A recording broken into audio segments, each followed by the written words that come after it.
sidoo loo daaweyn karaa marka cudurkan loo yaqaano premature ejaculation ama biyo baxa degdega ah marka la daaweynayo premature ejaculationska ama biyo baxa degdega ah waxaa jiro steps ama talaabooyin oo kala horeeyo mid ugu horeysa waxaa loo yaqaanaa physical therapy waxa waaye qof walba oo cayilan oo BMI-giisu ka badan yahay 27 waxaa laazim ah inuu miisaankiisa dhimo ama cayilkiisa ka yareeyo sidoo kale exercise labaad oo muhiimka ah marka la sameynayo la rabo in la daaweeyo waxaa loo yaqaanaa premature ejaculation waa midkaan loo yaqaano Kegel exercise YouTube waa laga helayaa waa exercise lagu dhiso murqaha belfiga ama miskaha sida Soomaalida yaqaan ama simaha si loo adkeeyo murqahaas oo ka qayb qaata inay biyo baxa ka hortagaan biyo baxa degdega ka hortagaan stepka saddexaad waxaa loo yaqaanaa behavioral therapy waxa waaye markii galmada la sameynayo in la sameeyo waxa loo yaqaanaa mental shift in maskaxda meel kale loo rogo oo aanan waxa meesha ka socda focuskeeda 100% aanan la saarin si macnaha aadan ciyaanaysan u dhicin waxa loo yaqaano premature ejaculation ama biyo baxa degdega ah marka sidoo kale idea waxaa jirta dhahdo dadka cudurka premature ejaculation zaidka u qabo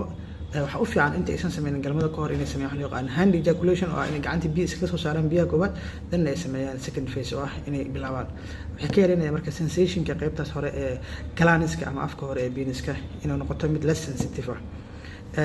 sidoo kale waxaa jira waxa loo yaqaan touch ama waxa loo yaqaan pose squeeze technique waxa waaye shaqada socoto waa joojinaysa dan afkan hore qaybtan glands-ka la yiraahdo waa qabanaysa waa riixaysa sababtoo waxay tahay qaybtaas glands-ka waa qaybta ugu dareenka ama sensation-ka badan peniska maxaa yeelay waxa ku dhamaada nervaha loo yaqaan pudendal nerve-haasna marka waa asiga wuxuu yahay high sensation marka qayb walba oo jirka kamid ah meesha nervaha ku dhamaado waa ay ka dareen baata sidoo kale waxaa jira wax loo yaqaan topical creams oo ah ama anesthetic ah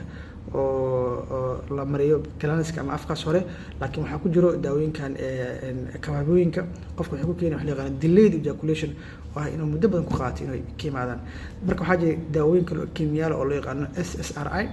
oo selective serotonin reuptake inhibitors maadada waxaa jirta serotonin oo biyo baxa degdega ah dadka ku sababto marka daawooyinkaas waxaa kamid ah kiin lahaa duloxetine oo 30 mg waxaa la soo qaataa hal saac ka hor inta aadan galmada sameynin ama hal saac bar ka hor hal soo laaqay baad hawsha la sameeyaa marka wuxuu yareynayaa biyo baxa degdega ah mid ugu dambeysay waxaa loo yaqaanaa pink shot waa cirbad lagu duraayo glands-ka ama afkan hore peniska korkiisa lagu duraayo waxaa la yiraahdaa hyaluronic acid waa cirbad loogu talagalay inay sensation-ka ka yareyso ama hypersensitivity-ga ka yareyso waxaan loo yaqaano glands-ka ama afka hore ee peniska marka intaas ugu muhiimsan